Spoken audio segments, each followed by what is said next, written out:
At a high near 97 degrees. This is meteorologist Jeff Marr from the Weather Channel for Town Square Media, Tuscaloosa. It's 88 degrees in Tuscaloosa. And knocked down again. It was Christian Miller. It's time for the Miller's Edge with 4-time SEC champion and 2-time national champion Christian Miller. Once again with Christian Miller taking him down. Here is college football playoff national champion Christian Miller on Tide 100.9 and 12:30 a.m. WTBC.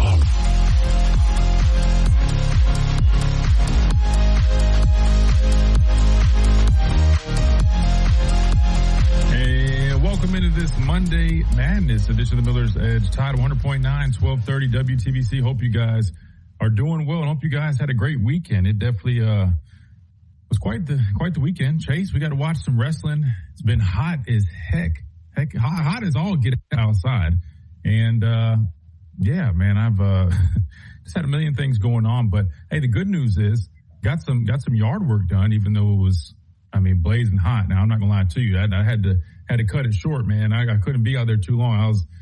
I was like, yeah, I feel like I'm about to pass out, and that's probably why I'm stuttering, because the heat right now is outside. Before you can probably see it on my face, I'm already sweating right now. Chase, hopefully they got the AC going in that room for you, so you can survive. I don't think the AC is on in here because I'm literally sweating. I'm about to cut this the fan on. I can't even speak. Anyway, it's a Monday. You guys know how that goes. We got plenty to talk about today. We'll talk some recruiting. Alabama picked up yet another recruit this weekend. Chase have been on quite a little roll over the last, week or so. You had the offensive lineman Stafford Willis, Tyler Younger, edge, had committed, I think, the week before, but then also the edge from Hillcrest, and I'm drawing a blank on his name. But then now you get yourself a pretty highly rated receiver. So I think a lot of people that have been keeping their eyes on recruiting probably going to feel a little bit better coming into this week, Chase, now that you get yourself, I think, a top 50 recruit, a guy that probably could climb the recruiting ranks a little bit. When I was thinking about this over the weekend after, the whole saga with, you pick up Gales and everybody's, fired up. And then I think there's been some movement with some of the guys that recently committed, recently 4 stars. It almost gets to a point, Chase, why do people care so much about these rankings, man? I'm almost at the point where I'm like, I get it to an extent, especially because it looks a lot different currently. I totally understand that part of it. But at the same time, it's why does it matter if a kid gets bumped up to this, whatever? Let's just pay attention to who the kid is, what he brings to the table, what type of player he is, what type of person he is. Does he want to play at Alabama? Just call it a day, man. I don't know. Is it just me? Did you feel like that at this point? It's just everything is about where a kid is rated or what's his ranking, what's it going to be. I don't know. Maybe it's just because I've never really cared that much about it. But I just feel like all the emphasis is on that instead of just man, at the end of the day, man, are they good football players? Can they help this team? If the answer is yes, let's just all keep it moving. What do you think about that, Chase? I think it's disheartening, honestly, that people would rather believe a rating system, and then when it doesn't prove to be true, they ignore it. I've seen so many 2 stars, 3 stars that have made careers for top college programs, but they would rather put all their faith, money, all that stuff in a 5-star who could potentially leave them the next year. It's just, why not, like you said, have somebody that's willing to put that uniform on day in and day out and show that they're here to represent, UA, for example, to the highest degree. I'd rather have somebody like that than because someone has a 5-star or they throw so many yardage and stuff like that. We're in this climate where, like I just said, anybody can leave at any moment. I'd rather you have people that are willing to stay through the process, trust the coaching staff, and give the fan base something that hasn't been really prevalent, belief. Yeah. No, that's fair. And I want to be clear. I totally understand, when it looks different, there's going to be a conversation. There's going to be concern. Hell, I brought up question marks. And don't get me wrong, and I don't keep up with recruiting like that. The only reason we're doing this is because I host this show. I'll be honest with you. Other than that, I don't follow recruiting. I really don't. Other than when I just need to go watch tape and have, info on these players so we have something to talk about. But I guess the point I'm saying is to an extent, Chase, I get it.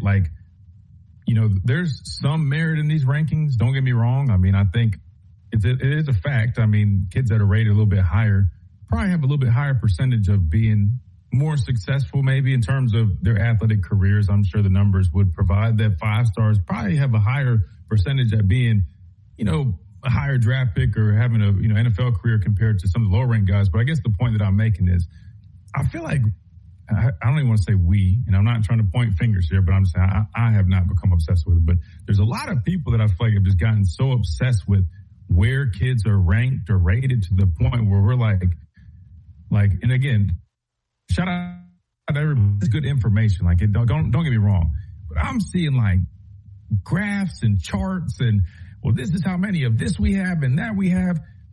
And I'm just going to be honest. This is the football player coming out of me. All that means nothing. It really what matters is what you do on the field, right? Like, so if we didn't learn anything, like Indiana didn't have a bunch of those players and they just ran the table and went undefeated. So I just don't understand why, like, it's great on paper. It really is. But at the end of the day, it's literally about what you go do out on that football field. There's nothing more to it. It's about tackling people. It's about blocking people. It's about running the football. It's about protecting the football. It's about scoring points and not letting people score. I just think we need to get back to that. So the good news is, Chase, we're about a month away from training camp. Lord knows. I mean, everybody's counting down the days to, I guess, I don't know, the first game. What are we at, like 70, 60-something days? I'm counting down the days till training camp. Why, Chase? So we can get back to talking football, man. For all my recruiting junkies, I'm not trying to hate on you guys. Listen, I love the passion. You guys pulled me in this thing for a little bit during the summer, to the dog days of summer, but Chase, best believe when football is back and there are pads on and there are practices to attend and there is stuff to actually watch, listen, all this is going to the back shelf, man. I'm going to leave it to Mr. Andrew Bone, recruiting experts, man. You guys got this because I can't keep up with this. I can't. No, Chase, I can't, man. I mean, it's too much. But the good news is, I'm doing it for you guys. So we're going to talk some recruiting. We'll talk about the big commitment over the weekend. Again, could not care less about the whole star stuff, and especially now at this point. We're going to talk about who the players are, what they bring to the table. I can't really speak on the person they are. I just hope that they're good kids. But I'll say this, Chase. I feel like all the interviews that we've seen of these young men committing, they all do seem like really good kids. Stafford Willis, I saw some clips of him. Kind of remind me of like that Wilkin Forming by before. You guys freak out. That's probably not the best comparison to use right now. But I'm saying in terms of a big man of faith, we had Wilkin on the show not long ago and talking about the impact that he wants to make. I think Stafford was just very, very vocal about his faith and how it's kind of brought him to where he's at. Just stuff like that. Tyler Younger, great young man to see, Mike. I mean, I heard really good student. You look at the offers that he has. So I don't know these guys personally, but they all seem like great young men. And again, I think and I'm not just saying this. If you watch these guys and just forget the ranking, I do feel like there's been some solid evals. I'll say that. And that's not trying to cope. That's not trying to make our fan base feel better. I'm just being honest. Ty Phillips, Tyler Younger, really good development piece. Stafford Willis has some really good traits to work with. Young man from Hillcrest. I mean, measurables aren't really on his side, but he's a damn good football player. I feel like we're going to end up looking back, and this class is going to end up being probably a little bit better than people gave them credit for. I have that feeling, Chase. And that's why I just think at this point, like, forget the stars, forget all this other stuff, man. Let's just watch the tape like we do on this show. That's we're ball people. That's what we do. And let's lean into that. Anyways, I guess I had to get that off my chest just because I feel like my whole timeline right now is just recruiting, stars. Oh, are we going to get this guy? We're not going to get this guy. Rankings this, ranking. I'm like, brother, I don't care. I'm just ready to watch the football. I'm ready to see if the running game is going to be better. That's what I want to see. I'm ready to see us take the field against Eastern Carolina. I'm ready for training camp. So that being said, enough of my rant. We got to hit a timeout. We come back. We'll talk some recruiting, even though I just did all that. We got to talk about it. We'll talk about Gales, the latest commitment to Alabama, 4-star wide receiver, a guy that I think is a really good talent, man. And, allegedly he's been crushing it this summer, Chase. He's been at these camps and like 7-on-7 tournaments, stuff like that. And allegedly he's been doing his thing. So we'll talk a little bit about who he is, what he brings to the table, and we'll go from there and keep on rolling. Of course, we always encourage you guys to get in on the conversation. 205-342-9904. That is the phone number if you guys want to get in on the conversation. We'd love for you guys to do that. You can tell I'm like sweating. I'm a little delirious right now. So come talk to me, man. Come hang out with me and Chase. We could use the company right here on this Monday Madness edition of the Miller's Edge. Tide 100.9, 1230 WTBC. Quick timeout. We'll be right back. ability you need to tackle yard work with ease. Shop 4th of July savings on Ryobi Outdoor Power only at the Home Depot. While supplies last, pricing valid June 25th through July 8th. U.S. only. See store online for details. From our home base in Birmingham, Alabama, we are here treating patients from every generation across the United States and from around the world. We're here for the rookies and the dreamers trying to make a name for themselves. We are here for the achievers who are resilient and won't take no for an answer. We're here for the coaches, athletic trainers, and mentors who are shaping the next generation of legends. We are here for you, aggressively pursuing victory over injury. Learn more at andrewsportsmedicine.com. Alabama fans are all over the world, and we are too. Download the Tide 100.9 app right now in the App Store and Google Play, and take the Crimson Tide everywhere you go.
Edition of the Miller's Edge, Tide 100.9, 1230, WTBC. Chase, I got the fan turned on in here now. I'm feeling a little bit better. I feel like my face is drying up now. I mean, like that first segment, brother, I felt like I was running a marathon, man. You can see it on the stream.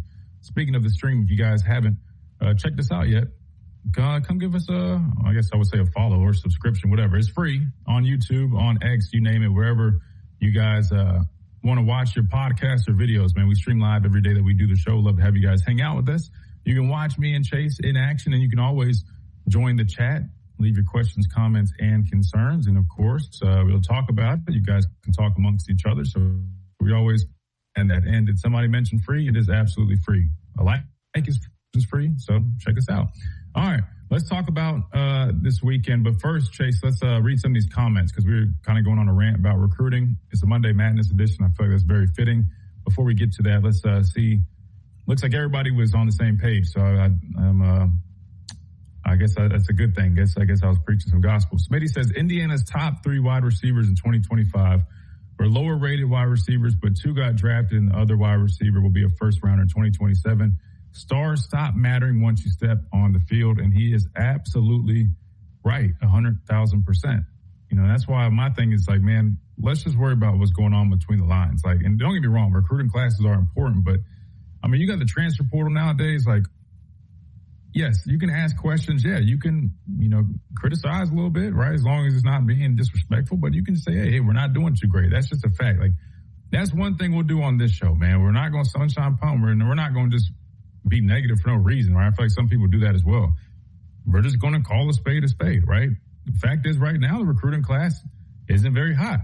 But the other fact is some of it actually is intentional, right? So 2 things can be true, but at the end of the day, it's about what you do between the lines. And right now, I mean, I'm focused on 2026. I mean, we got a lot to look forward to, guys. We got a whole new offensive line coaches. Coach DeBoer did a lot of media last week and talked about those additions, not just, Adrian Clem, but also Richard Owens, their assistants.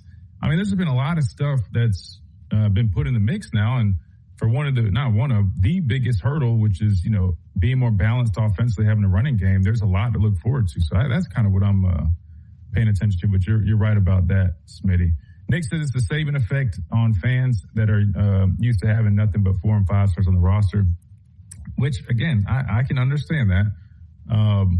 But I think you just got to just be patient, just kind of let it play out. And listen, I'll be the first one to tell you, because you guys know me, I've been a little critical of kind of what we've seen. And not in like a bad way, just it is what it is. Because I feel like we have missed on some guys too. And I think that the truth is, you know, yeah, we can say smaller class, but at the end of the day, if you at least attempted to recruit a guy, you had the resource and you had the availability. And they did go after some higher rated guys. Now they pulled out on some of those, and others, they just didn't land. And that's just the truth. That is what it is. I don't think that's a end of the world scenario, because like we talked about over the last couple of weeks, you always have the transfer portal to fall back on. So say they do miss on a number of guys this class, and it's not ideal. The good news is you get a second chance with the transfer portal. So I mean, I think one way or another, just be cool, man. Even though it's hot as hell outside, just try to be cool as possible, man. Just let it play out. Let's just see how that goes. All right, let's not even in August yet exactly. You know, it's still early. Just let it play out. I mean, to be fair, the writing's on the wall. This class is probably going to be maybe at the highest this class might be ranked. Chase is probably a little bit outside the 20 range, maybe. Given that there's not going to be many players, and it is what it is. Like I said, you just got to see how it plays out. But speaking of recruiting, we did in fact land a wide receiver target that, if you've been listening to the show, I've told you guys for a couple of weeks. I mean, he was a silent commit. I think he pretty much said that as well. That was while I was mentioning that. Like, everybody kind of knew he was coming to Alabama, at least if you talk to some people. So it wasn't a huge shocker, but definitely a really big pickup, because he's a really good football player. 4-star wide receiver Osani Gales, committed to Alabama over Washington and Stanford. Plays at IMG down in Florida. I think he's originally from California. But getting into the player that he is, man, I think he's a great player, Chase. I really like the pickup. I think it depends on what site you're looking at, but I think he's as high as like the 7th ranked wide receiver, making him like the number 34 player overall. Some sites might have him a little bit lower, but definitely think there's a chance that he climbs up the rankings again. Doesn't really matter much, but for what it's worth, I think when you watch now, there's not a whole bunch to go off of, because the tape that I saw, at least like his highlights that he put up, just a few minutes long. I think his numbers were a little modest. If you look at it, I think he probably only had less than like 500 yards total on the year.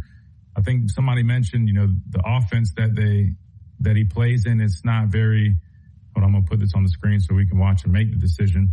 But maybe not very pass heavy, I guess. I don't know. So stats wise, it's not really, anything to run home about. But when you watch him, and there's some videos of him at camps and stuff, you just see how smooth he is. I think he's listed like 5'11 and a half, probably around like 190 or so.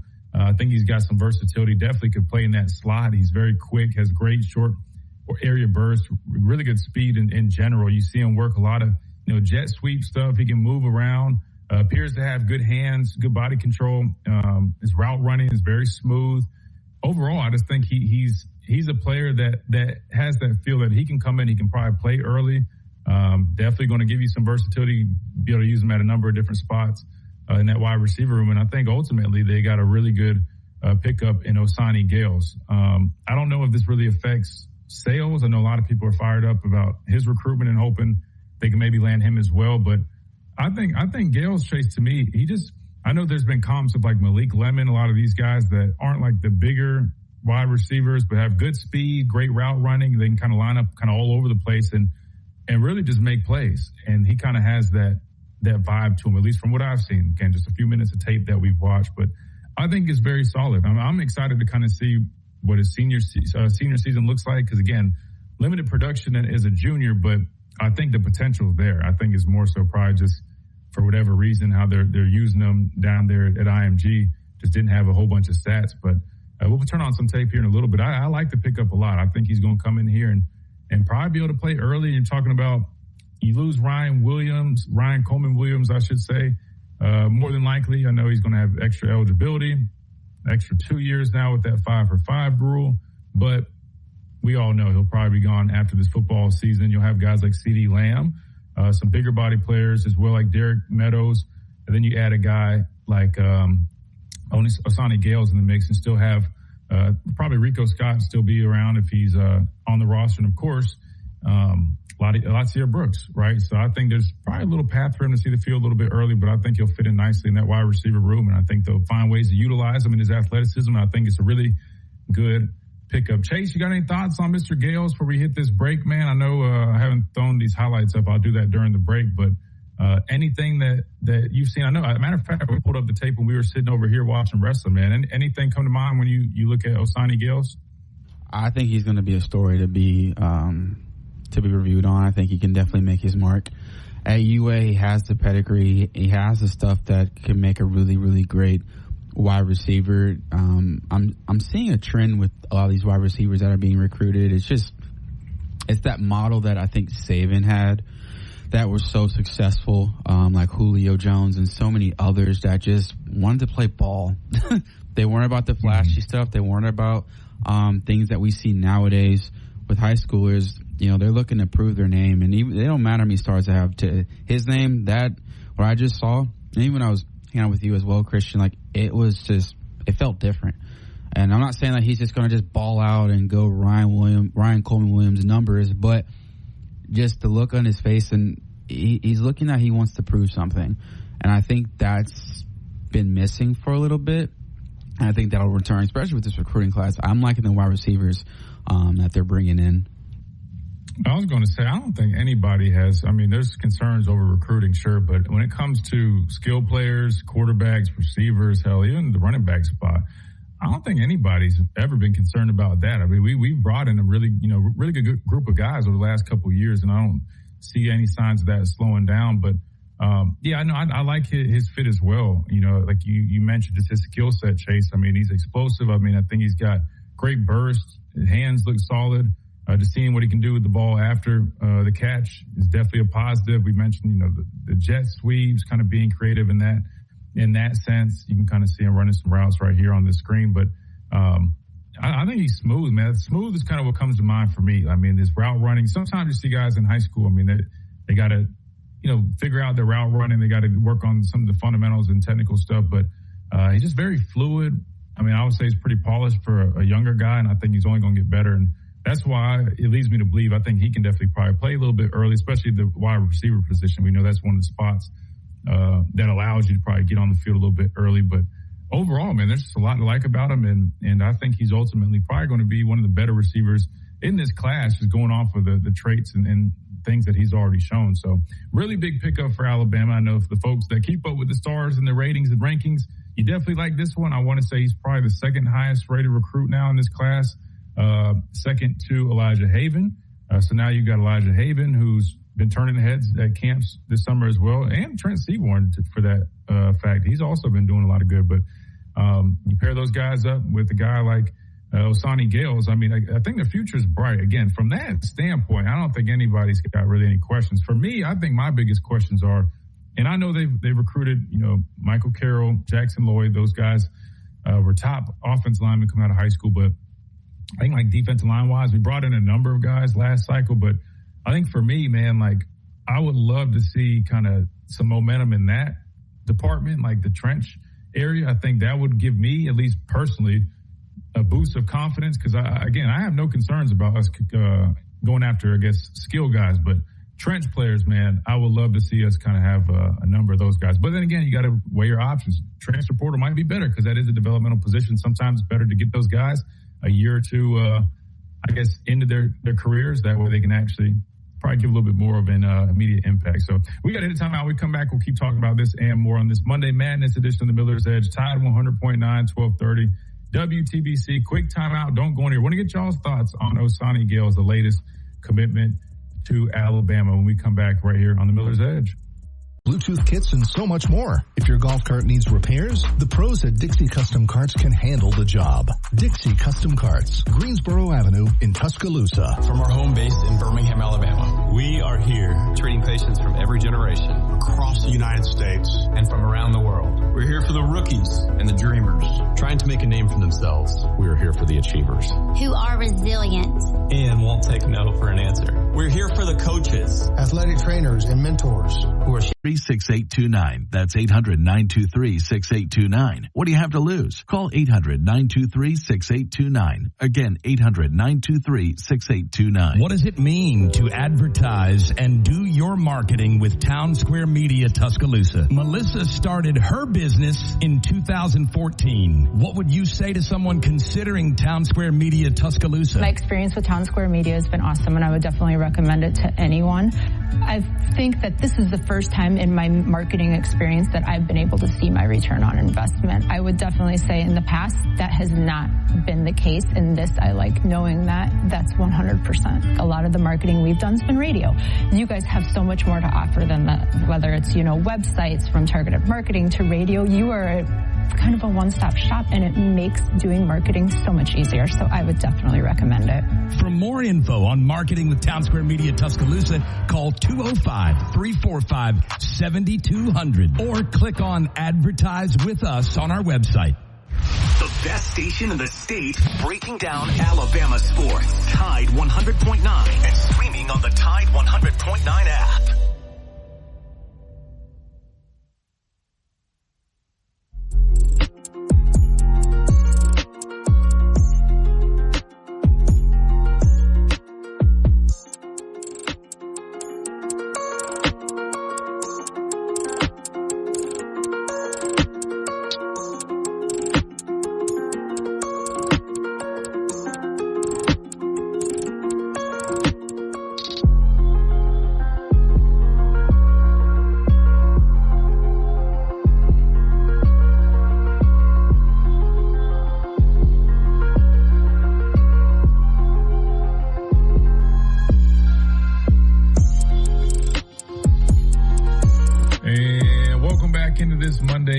Edition of the Miller's Edge, Tide 100.9, 1230 WTBC. All right, let's keep on rolling. I need to throw up the highlights of Mr. Gales here in a second, but we'll do that here in a minute. But again, just to recap for anybody that's just now tuning in, Osani Gales, 4-star wide receiver from IMG Academy, commits to Alabama.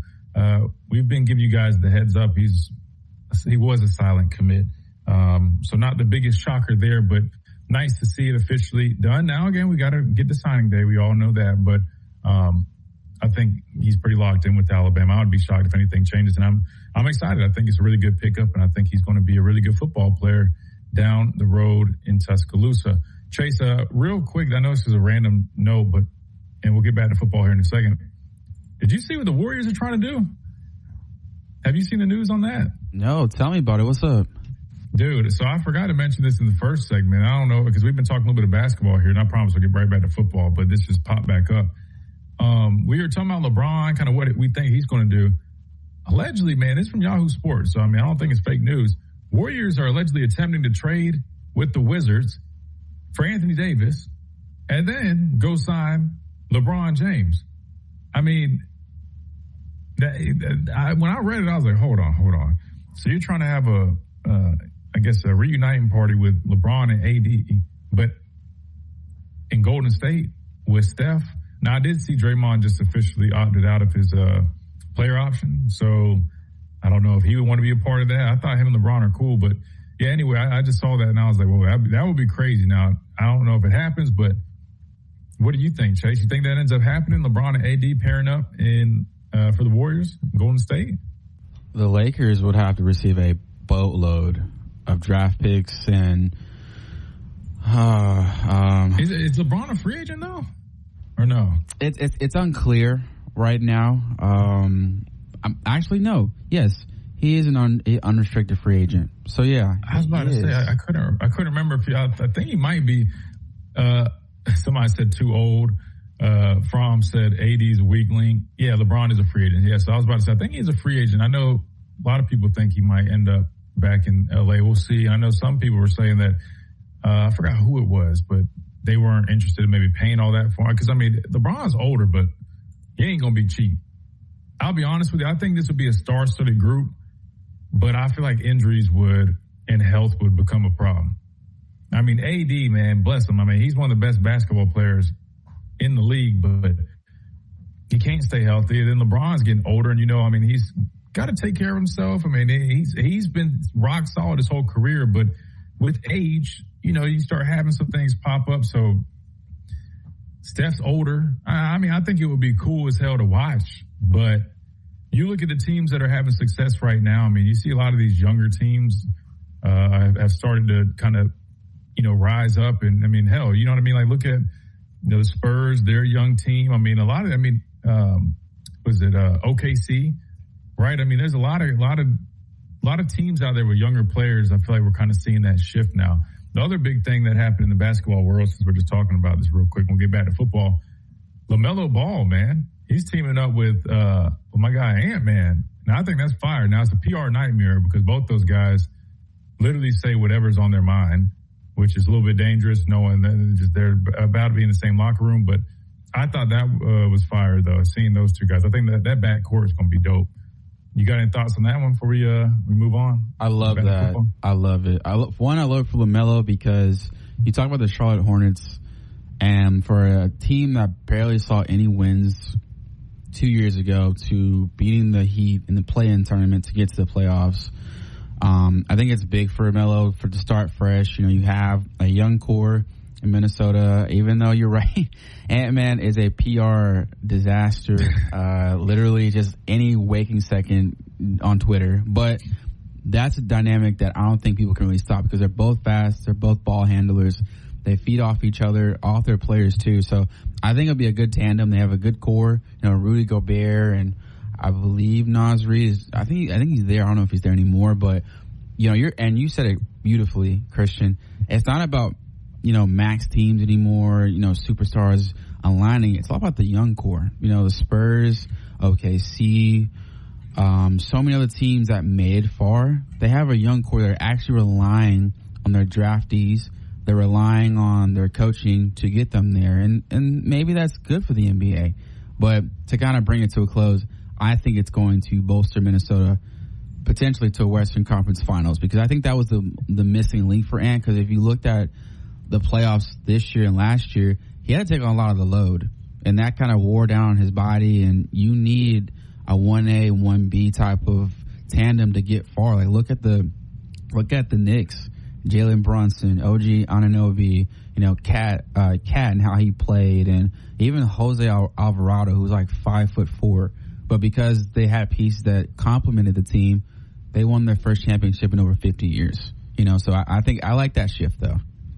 Yeah, and talking about shifts, I mean, that's kind of what we're seeing in the league, man. Like I said, the whole older guys are kind of, I hate to say it, like on their way out. I mean, you saw James Harden with Cleveland. I mean, like it's just time for the next generation. So circling all the way back, I mean, you talk about Minnesota, I like that backcourt, but then you talk about Golden State, what they're trying to do. I think it would be a fun thing to watch, but I don't think they'd be able to win one. I could be wrong, though. They could prove me wrong, but I just know Father Time is undefeated, and it's definitely not on their side. We got to hit a timeout. We come back, we'll dive back into some football talk. I know there's still some notes and comments from Coach DeBoer. He was doing a lot of media over the last week or so. Joined Cole Kubelik, joined Martin Houston here on the station as well. So we got some more talking points that we'll break down from those interviews and more. And, of course, we got you guys. Questions, comments, and concerns, man. We'll answer those right here on the Miller's Edge. Tide 100.9, 1230 WTBC. Quick timeout. Don't go anywhere. We'll be right back. Tuscaloosa Chrysler Jeep Dodge Ram. Lease a new 2026 Chrysler Pacifica Select for $421 a month for 42 months, $39.99 due at signing.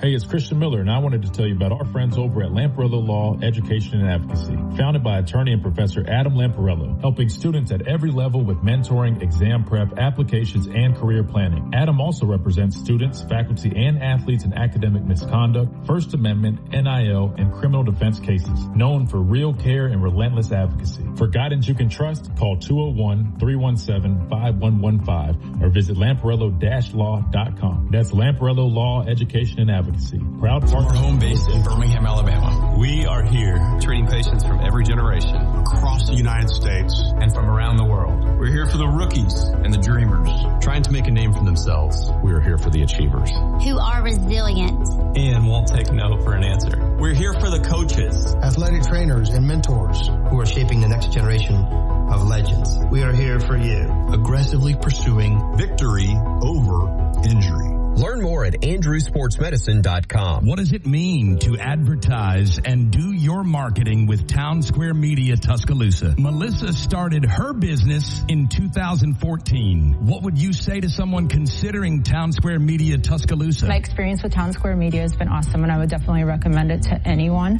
I think that this is the first time in my marketing experience that I've been able to see my return on investment. I would definitely say in the past that has not been the case. In this, I like knowing that that's 100%. A lot of the marketing we've done has been radio. You guys have so much more to offer than that, whether it's, websites, from targeted marketing to radio. You are kind of a one-stop shop, and it makes doing marketing so much easier. So I would definitely recommend it. For more info on marketing with Town Square Media Tuscaloosa, call 205-345-7200 or click on Advertise with Us on our website. Coming up on The Game with Ryan Fowler. Coming up on the Monday edition of The Game, Dave Bartu from CFBmatrix.com. He's got an evaluation list on coordinates. I think you'll be shocked at some of that. We'll talk to Dave Bartu. We'll talk to Drew DeArmond from 97.7 The Zone up at Huntsville. We'll talk to Mark Houston. We'll recap some of his conversation with Kalen DeBoer. And a big question for you, starting on Monday afternoon at 2 p.m. with The Game with Ryan Fowler on Tide 100.9, 1230 WTBC, your home of Alabama Crimson Tide Sports. The longest-running sports talk show in Tuscaloosa. The Game with Ryan Fowler. Weekdays from 2 to 6 p.m. on Tide 100.9 and 12:30 a.m. WTBC. And streaming worldwide on the free Tide app. Tide 100.9 Tuscaloosa weather. Here's your Tuscaloosa and West Alabama forecast. Very hot and humid early this week. There's a heat advisory until 9 p.m. on Tuesday. Sunny today up to 99. The heat index as high as 109, though, and you factor in the humidity in a low of 77 with a clear sky overnight. We'll start off with sun tomorrow, then a few afternoon storms may develop with a high of 99. The heat index tomorrow as high as 111, and a high to humid Wednesday with a few afternoon thunderstorms at times. Otherwise, some sunshine and a high near 97 degrees. This is meteorologist Jeff Marr from the Weather Channel for Town Square Media Tuscaloosa. It's 89 degrees in Tuscaloosa. Follow the Crimson Tide on their journey to another national championship. Touchdown, Alabama! On your home for Alabama sports, Tide 100.9 and streaming on the Tide 100.9 app.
Tide 100.9, 1230 WTBC. All right, let's dive back into some football talk here for a second. Coach DeBoer was on various shows last week, and I know he ended up on Cole Kublik's podcast, not the radio show that he does with Greg, but he was on his podcast and spoke about a number of things. And I think following that, Cole Kublik had gone on his radio show and went and gave his thoughts on Alabama. going into 2026. And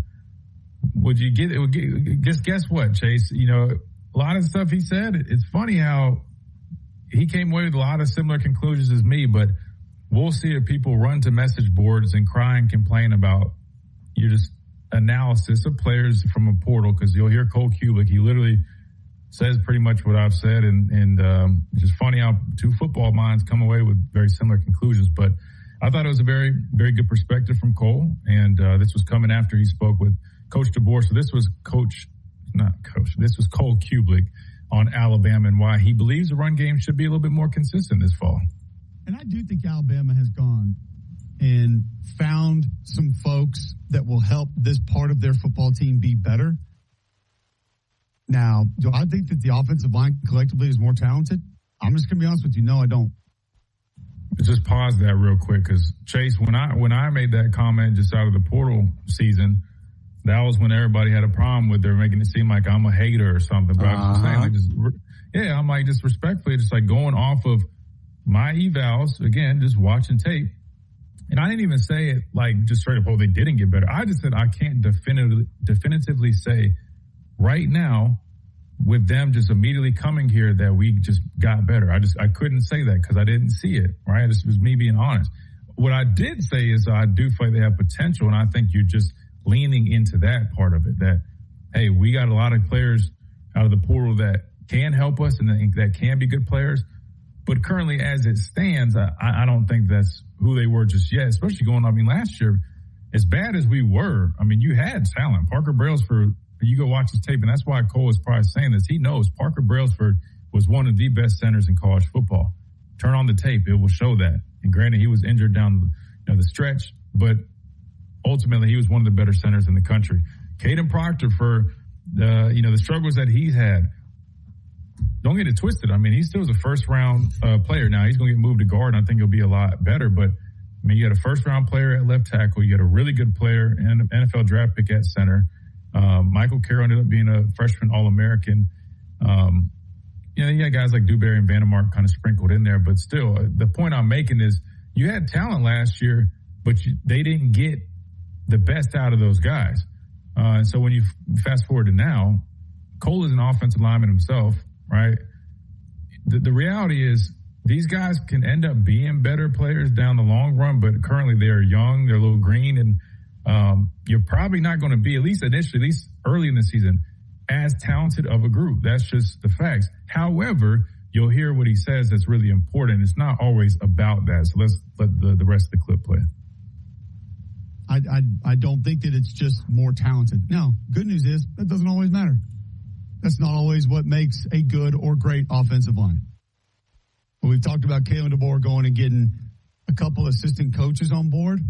And I asked him about it yesterday, and he agreed. Like, you got to get more guys that know how it's supposed to look, that can coach it individually, that have done it themselves, because the further we get down this path of college football and you go from position coach to coordinator to head coach, the further removed you get from teaching these individual things to these individual players. He referenced like how much less time Ryan Grubb spends coaching, discussing, talking about offensive line play than he did when they coached together 5 years ago. He's like, we're in a different place now. Like, he's not capable of doing those things anymore. All right, well, we got to get more guys that know how to make that look right, that can help us make that look right. And I think they're doing that. From a coaching perspective, from a player perspective, I think that's happened. And I think you will look at it, at least, I kind of look at Alabama's offensive line the way I look at Auburn in general this year. Are they going to go run for 380 a game? No. But collectively, it's going to look better. Like, it's just going to feel more acceptable. So, I had people ask me last night, like, how many games Auburn going to win? Can they win 8? Can they win 9? I'll say, listen, it doesn't matter the number. The product will look better this year. So Auburn might win 6. They might win 8. They might win 5. But the product is going to look better. Yeah. Like, I think you will be more satisfied with what you see with the product week in, week out. Maybe the easier way to say this, Damian, is it'll be less frustrating. So there you go. That was Cole Kubiak. Like I said, I mean, he pretty much echoed what I was saying back in portal season. I guess, I don't know. I guess football minds kind of think alike there in that department. But I think he's right, Chase. Even though you didn't necessarily have an upgrade in the talent in that room, not saying that no one can say definitively if you did or not, but just currently as it sits, I don't think you can say that. But the good news is, I do believe with the attention that they're putting into it, Chase, like Cole just mentioned, Adrian Clem, he's got experience playing the position at the highest level, coaching the position, one of the better units in the country when he was at Oregon. He's even coached in the NFL. I've talked to J.C. Hassenauer, my former teammate that played for Clem with the Steelers. He raved about the guy, right? From a developmental standpoint, teaching. I mean, there's a lot to really like about him as a football coach. I think that's going to be huge. Even just the culture aspect, right? Like really instilling, how to play the position, how to work together, right? The little details that we have been lacking, hopefully he can help clean that stuff up. I think that's the goal. But it's a by committee thing. It's not just one guy. It takes multiple people. Rich Owens, the tight end coach, his background as a tight end, sure, but he also is a offensive line coach, run game coordinator. Now you bring him in the fold. You bring their assistants, right? Those guys to help out. And what Cole mentioned was a really important piece. I don't think people realize how this stuff works, but in terms of coaching, when you have more heads in a room like that, it allows guys to really focus on certain aspects. We talked a little bit about this last week, but what he was referring to was, as an offensive line group, that's 5 players you're responsible for coaching up. That's a lot for one guy. And there's never just one coach. You always have assistants, but when you have as many as they've added, it allows you to really break it down and have someone work with tackles, someone work with the interior guys, with the centers, and it really just allows the teaching and instruction portion, I think, be a lot more effective. And I think with all that attention that they're putting on it, Chase, I agree with Cole. Like, you don't know from a numbers perspective how much better it's going to be. I don't think you just go from 118 on the ground and through negative yards in a game to 160, 170. It could be wrong, but I think at the end of the day, they've made the right moves, and I think you should feel encouraged from that aspect, because he's right. It's not always about only talent, right? I mean, talent definitely goes a long way, and you have to have a good bit of it. But when you look at offensive line, man, there's a lot of other factors there. I mean, I've seen groups here, for example, where you have a couple first-round talents on the offensive line, but they don't mesh, they don't gel, they don't have that chemistry, they don't know how to work together, block together, and then it ends up just being a mess, and they never reach their potential. Hopefully, we see a little bit of a turnaround in that department, and it leads to some good things. But I also noticed, listening to Coach DeBoer too, Chase, talk about the running game and his offensive philosophy. There's a couple of things that were kind of interesting that caught my attention. Maybe we'll bring those up. But first, we got to hit this top of the hour break. When we come back, we keep on rolling on this Monday Madness edition right here on the Miller's Edge. Hour number 1 already in the books. Hour number 2 coming right up. Don't go anywhere. Quick time out. We'll be right back.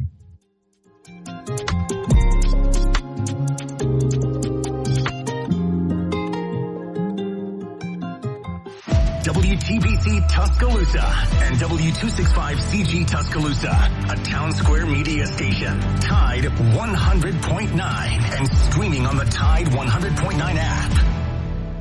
From the Fox Sports Studios in Los Angeles, here's Steve DeSager. The Sunday night ball game was won by Boston with 3 runs in the bottom of the 10th, beating the Yankees 5-4. The Yanks had just scored 2 in the 9th, 2 in the top of the 10th for a brief lead. Red Sox starter Sonny Gray had a no-hitter for 7 1/3 innings. Tampa Bay now a game up on the Yankees in the AL East standings after winning a 5th straight contest, 5-1 over Arizona.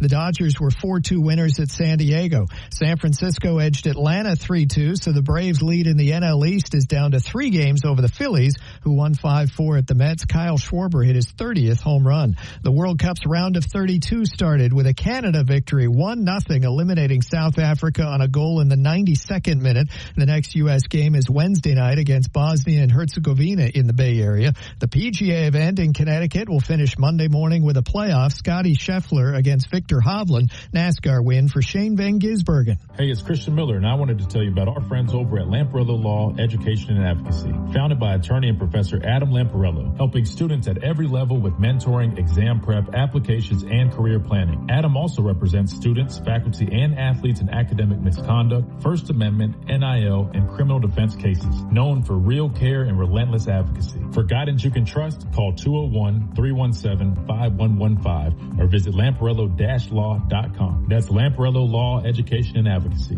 Proud From our partner. home base in Birmingham, Alabama, we are here treating patients from every generation Across the United States. and from around the world. We're here for the rookies and the dreamers, trying to make a name for themselves. We are here for the achievers. Who are resilient.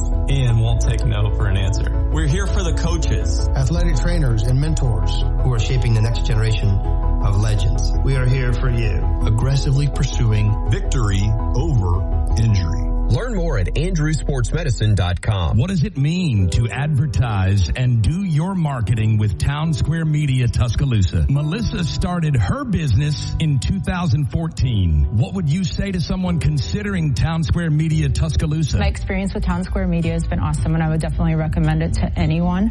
I think that this is the first time in my marketing experience that I've been able to see my return on investment. I would definitely say in the past that has not been the case. In this, I like knowing that that's 100%. A lot of the marketing we've done has been radio.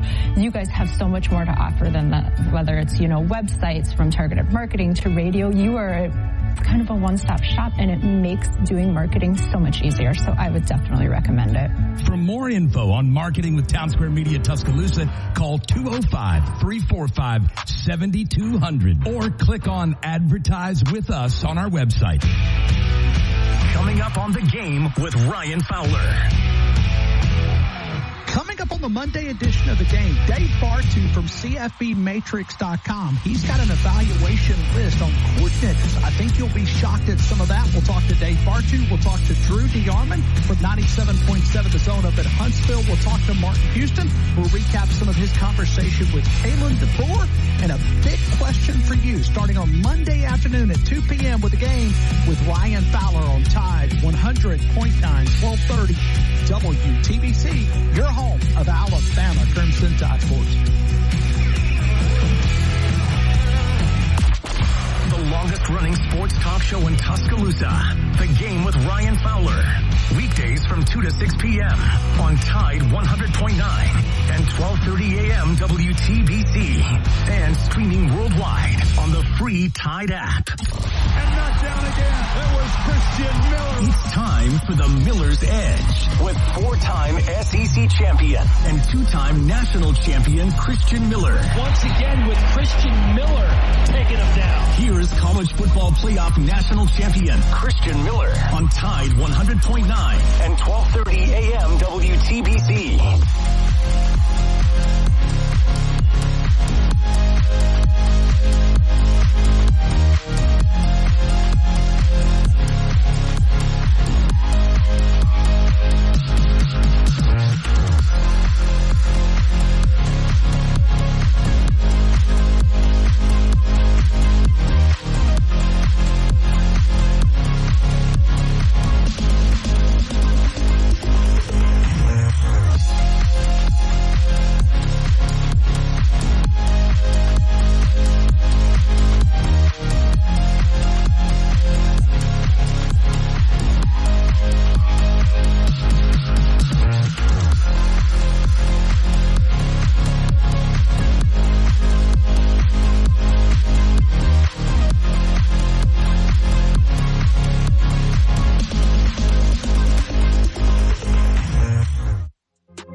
Into this Monday edition of the Miller's Edge, Tide 100.9, 1230 WTBC.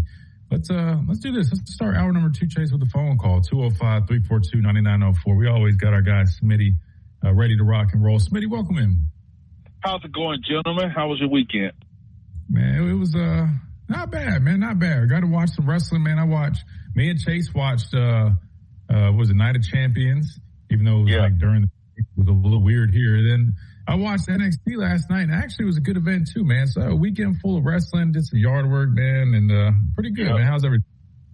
Good here. And folks complain about no surprises in WWE playing it safe.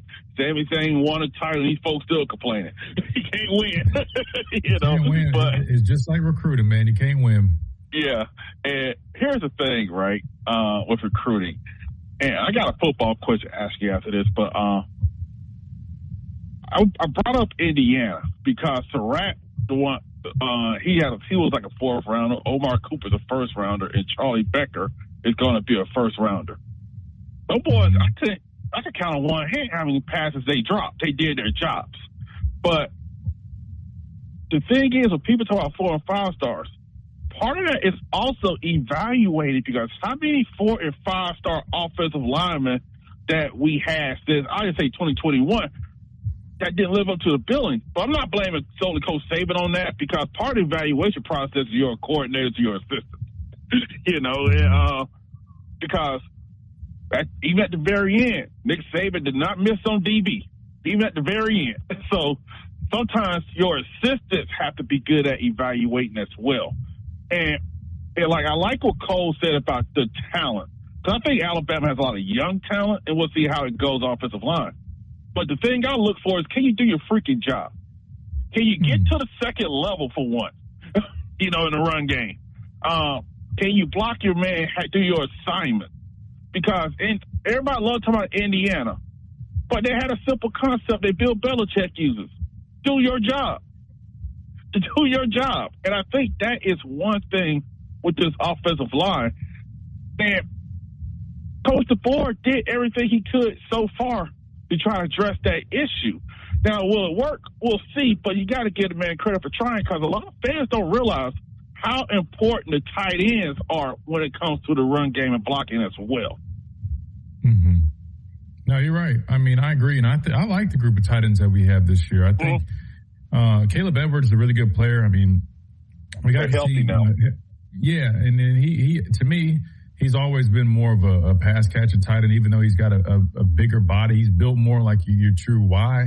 But I feel like he prefers to, be in involved more in the passing game, wasn't big on run blocking. But that's something that he's made an emphasis this offseason. I think that's going to be very beneficial. And then you got a guy like Josh Ford, who Coach DeBoer was just bragging about in some recent interviews about how physical he's been this spring. And, I mean, I saw him during the spring after one of the scrimmages. I told you guys, I was standing next to him, damn, I'm not small. I'm 6'4", or just shy of it. And I mean, I was like, dang, he's every bit of 6'6", and he's built. He's a big dude.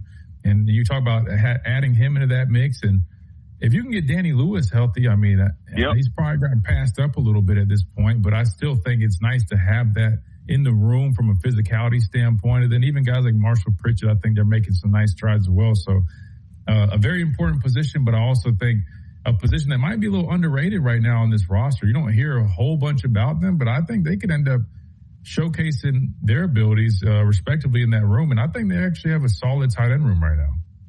Yes, and like with Danny Lewis, I always go back to that Georgia game. The one game he was healthy, he gave it everything he had, and they ran the ball okay, including running the clock out. And I think you needed that because after he got hurt, it was Cuevas who halfway through the season playing with a broken foot. And then you had a bunch of freshmen who weren't ready yet for that physicality of college football just yet. So I think with that tight end room being healthy and you having tight ends who blocking tight ends as head coaches, not head coach, but assistant coaches, to me that could work because you said clean up. There's a lot of things. It's not just talent. Because Caden Proctor was the number one offensive lineman out of high school. He was like a top 5 recruit, if I remember correctly. Did he play like it? No. And this is where the new dynamic of college football bites coaches in the butt as well. I don't want to play guard. I just hit the portal. The Dolphins say you can hit the portal, you got to play guard, but there ain't no transfer portal in the NFL. You got to wait till that contract runs out. And I bet much as they're paying him, I think he'll be just fine playing some guard. Hell, I would. I wouldn't mind. Now let's keep away from the donut shop, but but at the same time, there's talent. But it's all about doing your job and your fundamentals. Because one thing I want to ask you, I heard Mark Slater say this, talking about his offensive line coach got in a shouting matches with the head coach of OC. Do you think that's probably something that Coach Cap may have lacked? Because I'm sorry, if I'm an O-line coach, you're not about to have my guys rotate in and out or telling me who I'm playing, and I'm the one that's going to take the blame for that. Because I know you've probably seen that in your time in college and the NFL with coordinators and position coaches get into it, and sometimes you may need that. Yeah, I mean, I thought Coach Cap got on his guys. I mean, I'm sure there's sometimes he probably maybe didn't do it enough. Maybe he kind of got to a point. But, I mean, I remember being at practices, and he would get after him. But I think he also got to a point where he probably was a little bit laid back with his guys. But in terms of, like, that dynamic with the coaching staff, that I'm not 100% sure of. But I do know, I mean, you got to think, Ryan Grubb is an offensive coordinator with an offensive line background. How do I say this, man? I get the sense that, I mean, Grubb's going to want to do it his way. Does that make sense? I'll word it like that. So I don't even know if the whole shouting thing would really even work with somebody like that. I think at the end of the day, Grubb's going to do what he wants to do. He just kind of rubs me that way. So I don't know how effective that would have been.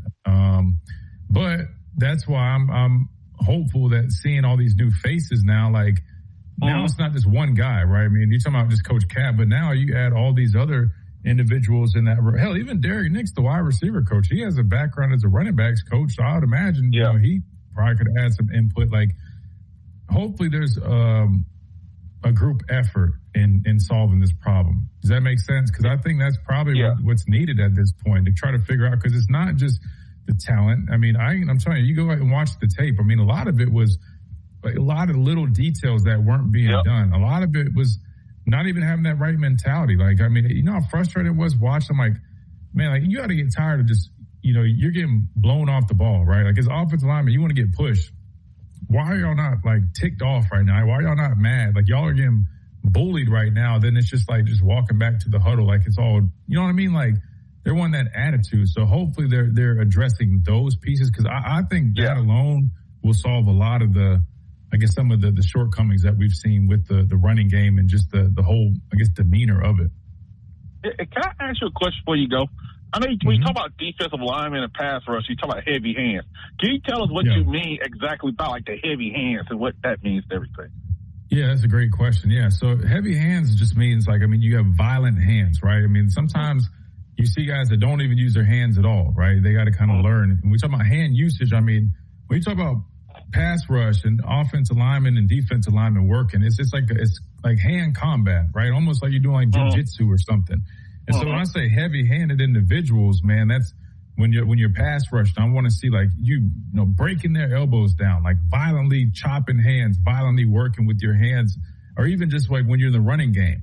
You know, heavy-handed might mean when you strike somebody, you're jacking them up, you're controlling that blocker, right? You have your hands in their breastplate and you're jacking that guy up. I see his head bobbling, right? Because you're using him like a sled and you're violently shedding him.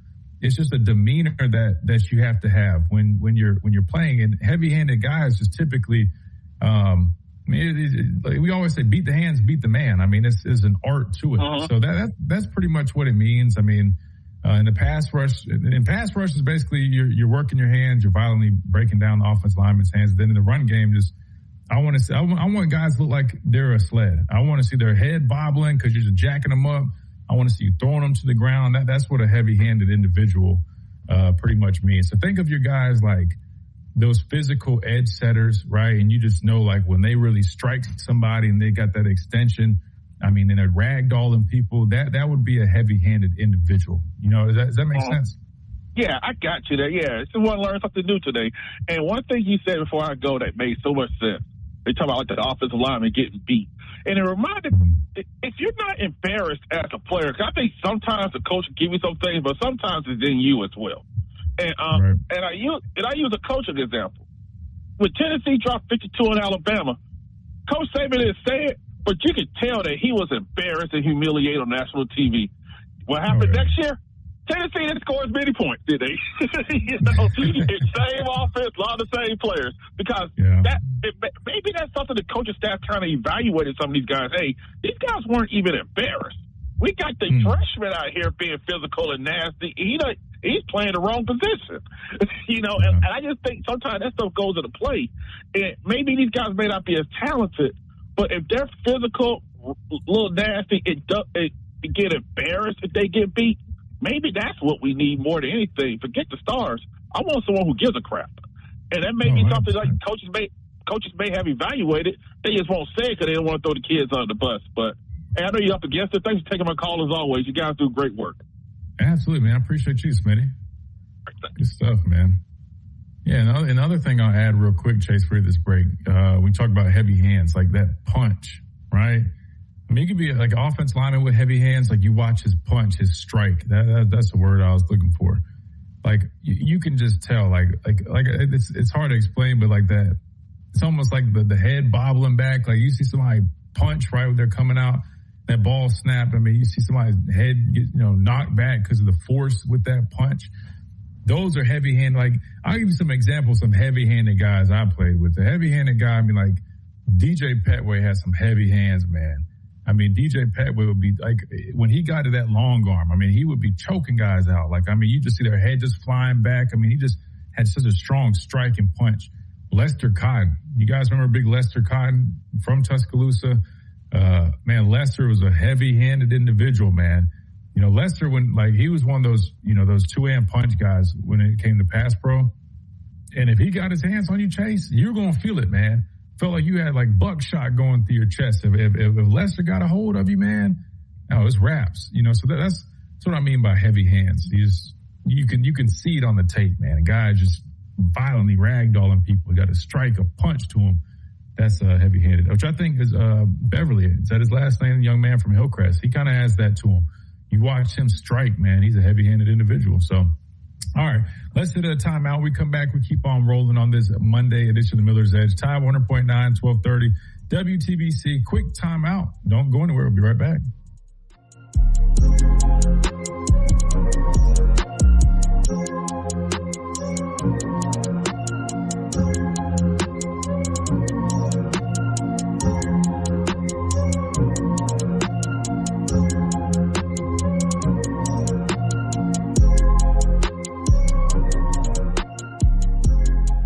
Do you have cracks or potholes that are dragging down your property's appeal? Hey, I'm Christian Miller, and at Asphalt Restoration, we transform driveways and parking lots with expert repairs, new paving, or resurfacing. Fast, durable, and family-owned quality that you can trust.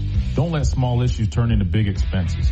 Call 205-393-9149 for your free estimate today. That's 205-393-9149. Asphalt Restoration, where smooth roads start. Roll Tide. From our home base in Birmingham, Alabama, we are here treating patients from every generation across the United States and from around the world. We're here for the rookies and the dreamers trying to make a name for themselves. We are here for the achievers who are resilient and won't take no for an answer. We're here for the coaches, athletic trainers, and mentors. $1,000. Great atmosphere, outstanding customer service. Where they do that at? Bama Entertainment, where the odds are always in your favor. Take exit 45 off 2059, sponsored by Red. Hey, it's Christian Miller, and I wanted to tell you about our friends over at Lamparello Law, Education and Advocacy. Founded by attorney and Professor Adam Lamparello, helping students at every level with mentoring, exam prep, applications, and career planning. Adam also represents students, faculty, and athletes in academic misconduct, First Amendment, NIL, and criminal defense cases. Known for real care and relentless advocacy. For guidance you can trust, call 201-317-5115 or visit Lamparello-law.com. That's Lamparello Law, Education, and Advocacy. Proud what does it mean to advertise and do your marketing with Town Square Media Tuscaloosa? Melissa started her business in 2014. What would you say to someone considering Town Square Media Tuscaloosa? My experience with Town Square Media has been awesome, and I would definitely recommend it to anyone. I think that this is the first time in my marketing experience that I've been able to see my return on investment. I would definitely say in the past that has not been the case. In this, I like knowing that that's 100%. A lot of the marketing we've done has been radio. You guys have so much more to offer than that, whether it's, websites from targeted marketing to radio. You are kind of a one-stop shop, and it makes doing marketing so much easier. So I would definitely recommend it. For more info on marketing with Town Square Media Tuscaloosa, call 205-345-70 7200 or click on Advertise with Us on our website. Tide 100.9 Tuscaloosa weather. Here's your Tuscaloosa and West Alabama forecast. Very hot and humid early this week. There's a heat advisory until 9 p.m. on Tuesday. Sunny today up to 99. The heat index as high as 109, though, and you factor in the humidity at a low of 77 with a clear sky overnight. We'll start off with sun tomorrow, then a few afternoon storms may develop with a high 99. The heat index tomorrow as high as 111, and a high to humid Wednesday with a few afternoon thunderstorms at times. Otherwise, some sunshine and a high near 97 degrees. This is meteorologist Jeff Marr from the Weather Channel for Town Square Media, Tuscaloosa. It's 94 degrees in Tuscaloosa. The best sports talk in the state. Tide 100.9 and streaming on the Tide 100.9 app.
Monday edition of the Miller's Edge, Tide 100.9, 1230 WTBC.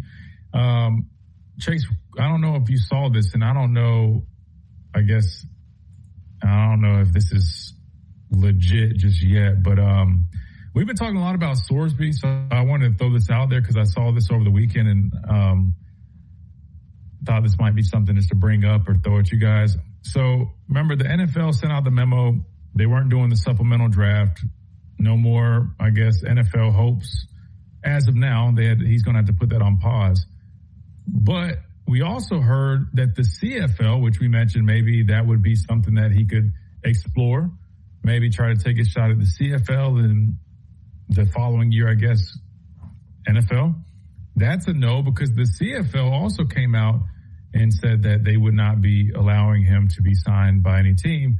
So now I guess the only thing left for this young man, Chase, which is crazy because he went from, it's just crazy how fast this thing shifted from, like a whole story about a young man with a true addiction that he was getting the help and all this. And now it's turned into like, people are kind of, I guess, brushing that side of it off. And he's talking about suing and it's I don't know, it's crazy. The UFL might be his only option left, which we know UFL, you got the Birmingham Stallions. It's been a pretty solid league. Now it's kind of gone through their little, bumps and things throughout the last few years. I think there's like the XFL and they changed it. The USFL, they combined them. I don't know. Do you feel like they are willing to take the shot on Brendan Sorsby, Chase? And do you think that will be a saving grace, or how do you see this playing out? Because it seems like he's kind of running out of options at this point, man. I just don't see it happening, Christian. That's huge for a league like that has a lot of good talent there. A lot of former NFL players that just didn't get their mark or didn't make it. They go down to that league and they build themselves right back up into the players that we see today. But I wouldn't say the door is shut on his career, because you do have international leagues. I actually know someone that played college football at a lower D1 school, and, he didn't get drafted or anything like that, but he went international, and they have a football team in Spain, I believe. So, and people still tune into that. So, it's not over, but it's going to be a long journey for him if he wants to play in the NFL, because the NFL made it very, very clear. He will not be playing for any team for a little while. And, you do live by your decisions, and I still stand that, he's getting the help that he needs, and I wish him nothing but the best. But, this stands the truth, man. Be careful who you surround yourself with and the decisions you make today, because they will make your destiny tomorrow. And unfortunately, Mr. Sorsby is learning that, and I'm just shocked, though, that league in particular, Christian, said no. I thought they were going to give him a chance to maybe figure it out, with good publicity, why don't kind of give him the full, like a Johnny Manziel type thing, but I guess they don't want to fool with it. I mean, and I understand from the integrity standpoint, like 100%, like there needed to be something done. And again, we also sat here and said, mental health is very real, and we understand and respect that to, like, better than probably anybody, I feel like. But at the same time, I just feel like they were really leaning into that. I wouldn't say exploiting it, but to me, something doesn't seem right when you immediately go from that angle to, now that I'm not getting my way, I'm suing and doing like something. It just seems kind of off. But allegedly, the UFL does appear to be a very realistic option. Now, I'm trying to make sure this isn't fake news, but it sounds like maybe the owner of the UFL or somebody, maybe somebody's just making this up. I don't know, but I've read some things where, I don't know, maybe the owner said the UFL is a league of opportunity. I guess he's a co-owner, and maybe he's trying to get the ball rolling there. That it seems like it might be his only option, and honestly, it might not be a bad one. I mean, the league the schedule of the league would allow him, it would be after the following year's draft, but it would at least allow him, if he were to try to get signed by a team, he could get some tape next spring, right? And then maybe get signed for a training camp or get an invite to a training camp. I ultimately think that would work. And just because you gamble, and we know that, once you kind of do the time, I feel like you're free to kind of get back. Again, Calvin Ridley, Isaiah Rodgers, a number of other guys that had their name connected to things like this, they still are playing. It's not like you're blackballed forever. I think the NFL just wanted to send a message right now. And that's kind of probably what they were going with by saying, hey, as of now, we're not doing a supplemental draft. They'll probably shift their stance a little bit going into next season. So anyway, that's the latest I saw. And then I just thought it was interesting because I'm like, man, just a couple weeks ago, we're talking about this guy was supposed to be suiting up for Texas Tech here in, a month or two. And how it's like, man, this story of we're helping this young man, this young individual who's, really dealing with something troubling. And now it's turned into he's on the offensive, like, hey, man, I'm willing to sue whatever I got to do to get whatever. And he's getting blackballed from all football leagues, which is kind of crazy, man. It's crazy how quick this whole thing happened. Anyway, we got to hit a timeout. We come back. I saw Smitty just tagged us in something we talked a little bit about last week, especially Thursday, when our official lawyer, Mr. Adam Lamparello, joined us here on the show of Lamparello Law, Education, and Advocacy. We got some updates in the Terrion Arnold situation. Again, a little bit of a tough subject to talk about, but it appears that we got a little bit of a positive update this morning, and so we'll discuss what that update is when we come back right here on the Miller's Edge. But again, speaking of lawyers and representation, look no further than Lamparello Law, Education, and Advocacy. They're the best to do it out there. They'll do it in a first-class manner, but not only that, at a very affordable rate. We know how important that is nowadays, man. Times are tough. Make sure you find somebody that's willing to go to war for you, and that will do it for a very affordable price. Lamparello-law.com is the website. You can schedule your free consultation there. You can find out all other information about even the other services that they offer for high school, college, and graduate students, whether that's career and academic planning, test-taking preparation, the list goes on. So make sure you guys contact them today at Lamparello-law.com. Lamparello Law, the official representation here on the Miller's Edge. Quick timeout. We come back. We shoot that probably shouldn't have said that like that. We give you guys the latest update on the Terrion Arnold situation. We come back.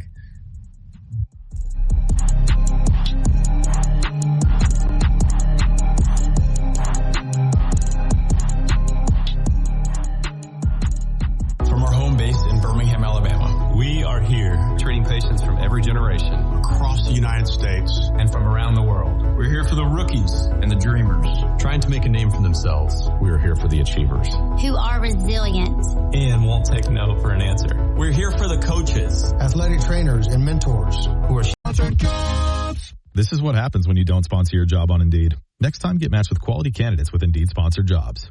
Visit Indeed.com/hire now and sponsor your job today. Hey, it's Christian Miller, and I wanted to tell you about our friends over at Lamparello Law, Education and Advocacy. Founded by attorney and Professor Adam Lamparello, helping students at every level with mentoring, exam prep, applications, and career planning. Adam also represents students, faculty, and athletes in academic misconduct, First Amendment, NIL, and criminal defense cases. Known for real care and relentless advocacy. For guidance you can trust, call 201-317-5115 or visit Lamparello-Law.com. That's Lamparello Law, Education and Advocacy. What does it mean to advertise and do your marketing with Town Square Media Tuscaloosa? Melissa started her business in 2014. What would you say to someone considering Town Square Media Tuscaloosa? My experience with Town Square Media has been awesome, and I would definitely recommend it to anyone.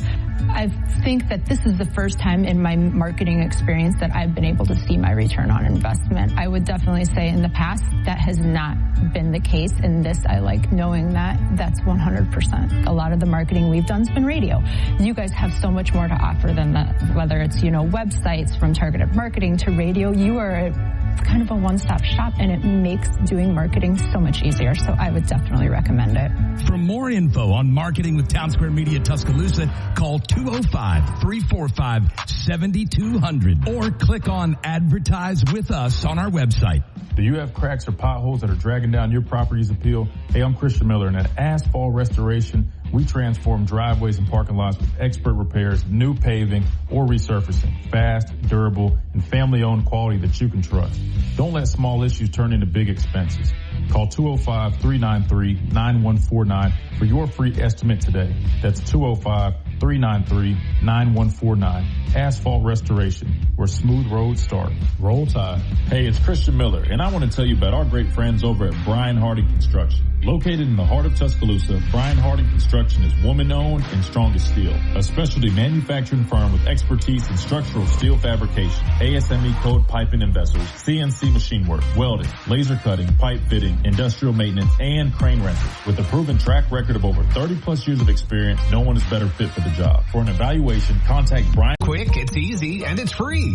Go to mylocalcustomers.com today. That's mylocalcustomers.com. mylocalcustomers.com.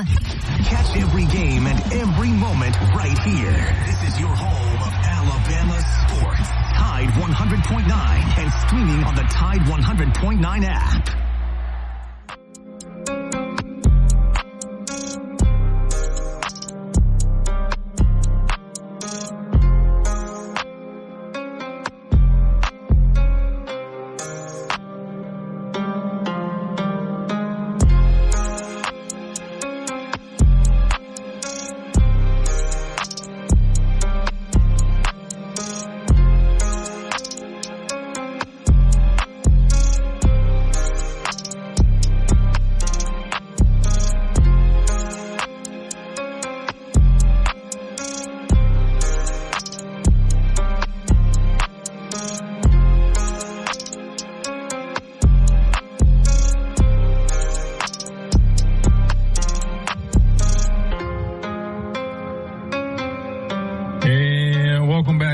Monday edition of the Miller's Edge, Tide 100.9, 1230 WTBC.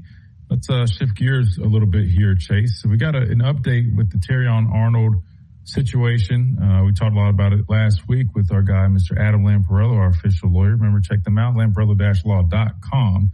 Man, Adam's he's spot on with a lot of stuff when we bring up these cases and things that we ask him, man.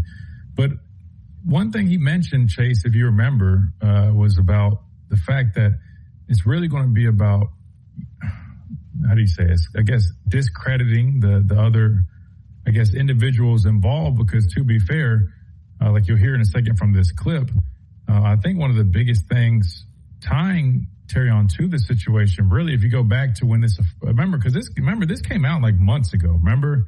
Came out months ago, in the media at least. And then it kind of went away for a little bit, then it came back up. But it really is just the testimony of the two, I think, women that were involved in this situation, allegedly. And that's really how his name got brought up. But as you'll hear from this judge, and let me backtrack, the positive update is he's been granted bond, and it was set at $1 million. Initially, the state was pushing to not have him released on bond. They said he was a flight risk, he had the resources and stuff, all that good stuff. But the good news was this morning at his hearing, he was granted bond, and this was the judge's reasoning for that. In Florida, what distinguishes Mr. Arnold from those other 6 is he has no hands-on. He never goes into the apartment. There's nothing on his phone, on his social media, on his texts. What you have, the state has, to connect Mr. Arnold through the principal theory currently is the testimony of the 2 co-defendants that were facing life in prison in Florida. So there you have it, Chase. So that was the judge giving his reasoning for allowing Terrion Arnold to be released on bond. So again, the details on that is $1 million bond, which I think we all know typically pay 10% of that, so $100,000. Cannot have any contact with co-defendants or witnesses. Must forfeit his passport, and he will, I guess, be required to be at home or at work, which work would be right in Detroit. So I'm assuming that there will be something worked out to where he can stay in Detroit. I think somebody mentioned that he will be able to attend training camp. I haven't read that just yet, but Chase, what do you make of this update? I'll be honest with you. One thing that I took away from what the judge just said, going off of the details that he provided is, and again, I'm not Adam, I'm not a lawyer, and I'm not part of the police department. I don't know all this stuff, but what I do know is from, I guess, my lengthy time of watching some shows, sounds like the only thing really connected him is not even his phone, not even really phone records. The only thing really connected him is, I guess, the testimony of the 2 other individuals. So if I'm being honest with you, that might have been one of the most positive updates I've heard. Now, again, remember, innocent until proven guilty, but at the end of the day, they have to prove beyond reasonable doubt, right? And it's kind of sounding like they don't really have a whole bunch of proof, at least, right now with this whole situation. Now, I don't know kind of how this whole thing goes out, but what do you think of that update, Chase? I'll be honest with you. When we talked about it last week, I was like, oh, man, like when, there's 2 people that have already been charged and that they're already speaking on things, that's normally a very bad sign. And Adam even concurred, right? Because they're going to be witnesses and they're going to testify against you. But as we just heard from the judge, it sounds like that's really the only concrete thing as of now. He mentioned that he never was at the place. He wasn't involved in any of them. I think his name was brought up in some messages, but it never really connected him. So from my perspective, it kind of sounds like a pretty positive update. What do you make of that, Chase? Man, you talk about a 180, honestly. Man, I was kind of watching the video during the break, and just the body language of the lawyer and the team and Terrion, this might be his chance, because this kind of sounds like hearsay in the end, and usually that doesn't go well for the prosecutors in the state or whoever's trying the team involved. But yeah, I just feel like you could honestly, and I saw this in the chat, Terrion could sue for defamation because his NFL career is very much in limbo. Because would the Detroit Lions want him back? There's so many variables to this, Christian. But yeah, you are absolutely right. This is the biggest news that Terrion could ever get, because I didn't know that he wasn't even connected to the text messages. He wasn't connected to the call he made. Now, let alone being in the apartment.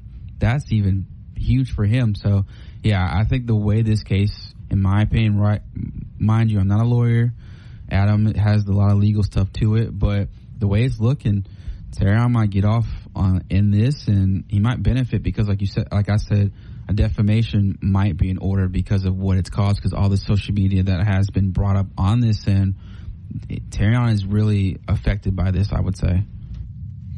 Yeah, and that definitely will come at a later date for sure. I mean, you definitely want to probably figure this piece out, because, I mean, it's still, I mean, you get granted bond, which is definitely a blessing. I mean, you can see it on his face. I mean, he definitely was very relieved. I would imagine so. I mean, knock on wood. I mean, I can only imagine, sitting in that situation, but especially with what's looming over your head, depending on how it goes. But according to Adam Schefter, and I think somebody in the chat pointed us to this, it says the Tampa court denied the government's request to hold Terrion without bond pending trial. The court said that $1 million bond and refused to impose an ankle bracelet as a condition. So they refused to impose that, clearing his way to participate in training camp.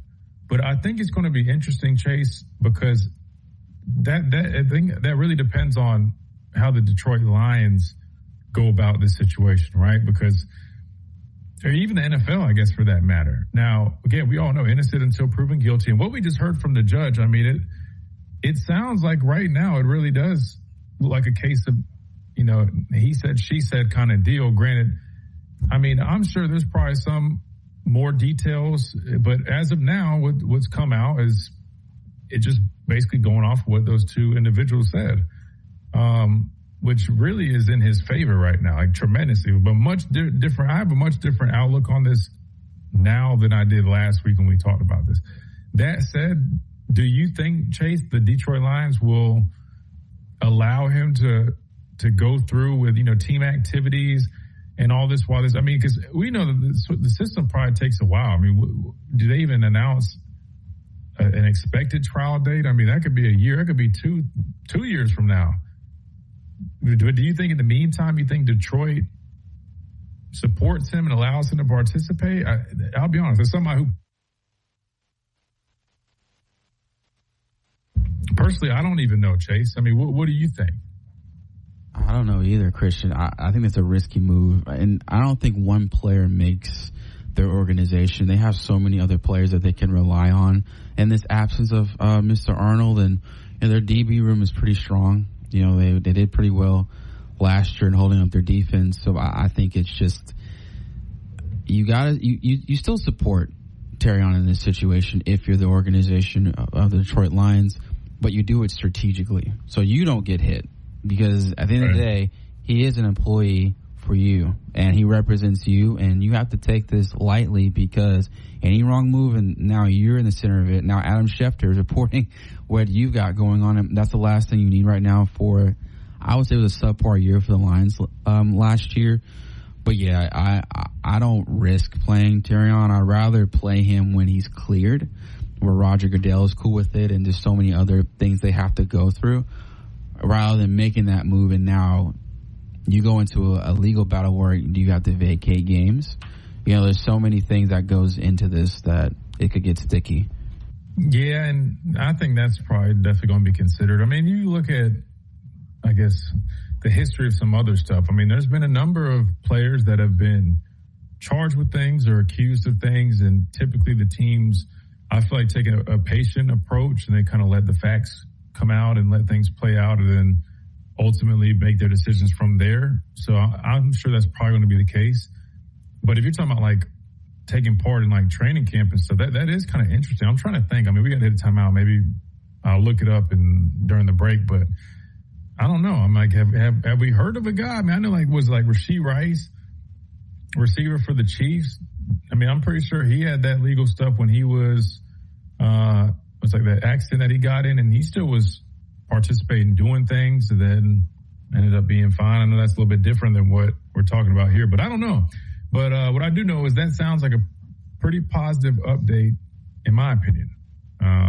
The bond itself is a huge update, huge positive update. But it just, from what we just heard, I think it honestly might be looking a little bit better than it seemed last week. So just got to let the process play out, and we'll definitely keep asking our guy, Mr. Adam Lamparello, for his thoughts, because he's been pretty much spot on with everything he said, man. That's why we always trust our official lawyer here on the show. We got to hit a timeout. We come back. We wrap up this Monday Madness edition of the Miller's Edge right here, Tide 100.9, 1230 WTBC. Quick timeout. We'll be right back.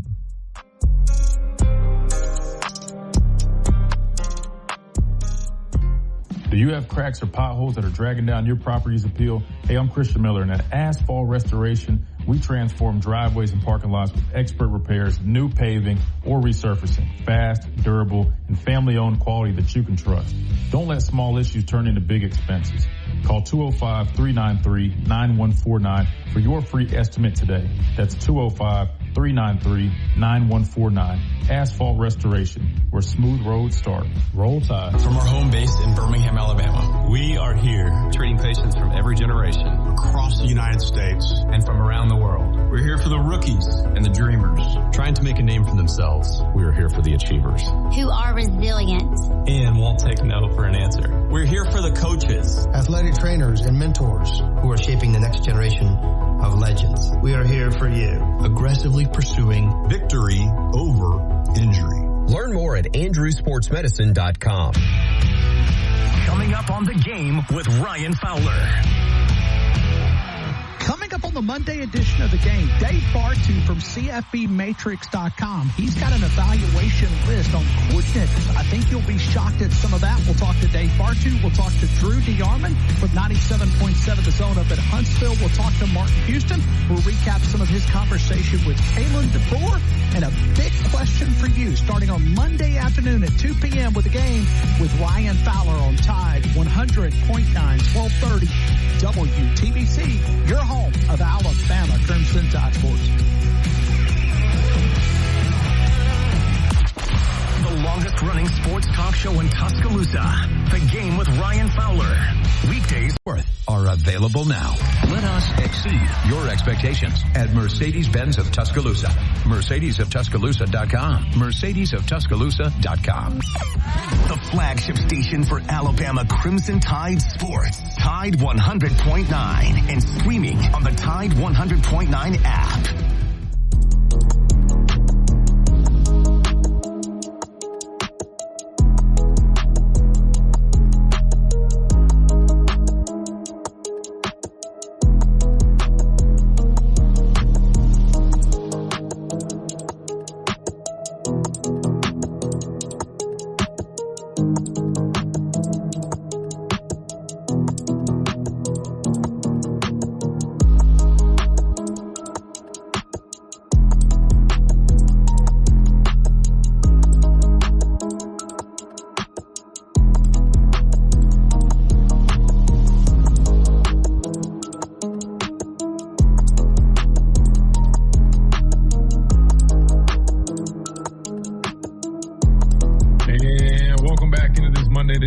Edge, Tide 100.9, 1230 WTBC. Chase, Tyreek Hill, somebody mentioned.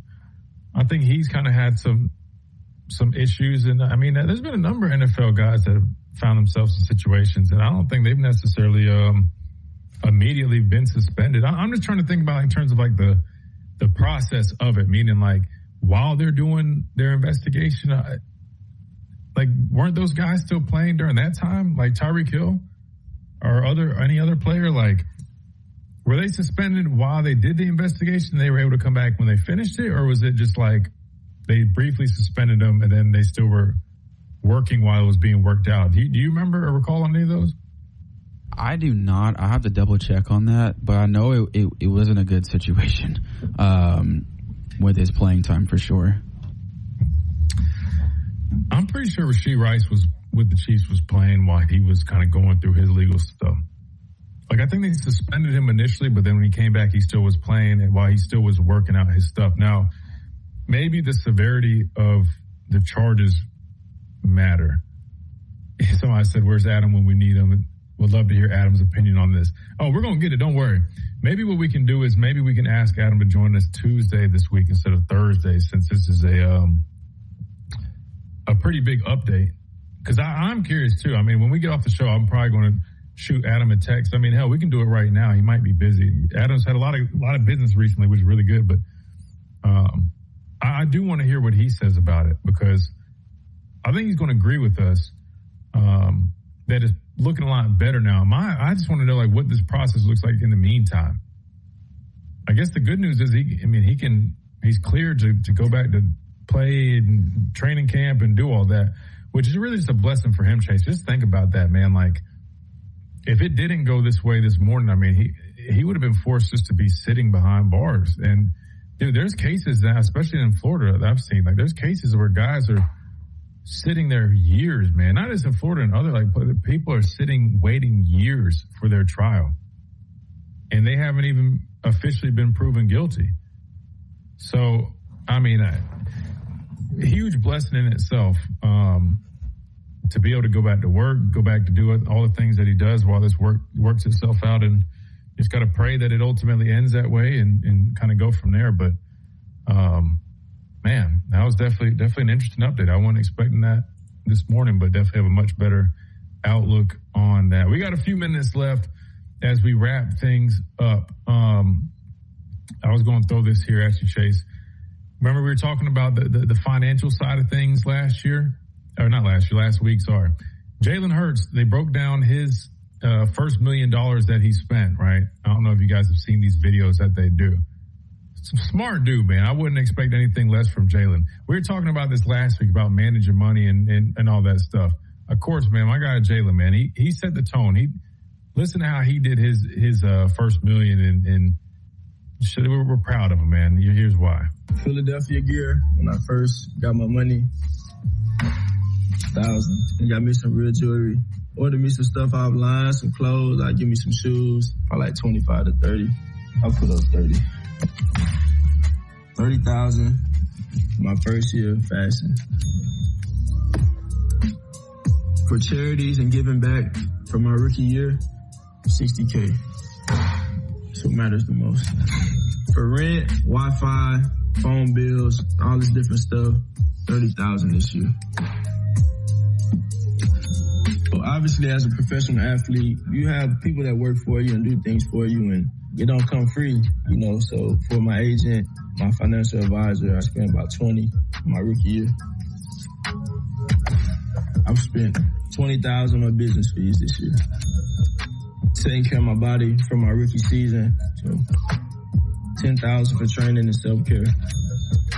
Helping around the house, back home, put $15K on that. I gave my brother $1,000 for his wedding. Couldn't even go because I had a game, but I gave him $1,000. My 300 ride just right to me, so I got that car when I was in college, a used car, low mileage. Having the money I have now, I had the capabilities of paying it off, so I spent $10,000 paying my car off when I got my first meal. $15,000. Somebody told me that was a reasonable number for a vacation for the future. So I'll go to a nice place, spend $15,000 on a vacation or vacations. $70,000 set aside for her to go to college just in case she needs it. I try and be pretty smart about how I save my money, so the rest of this, it's all in the savings.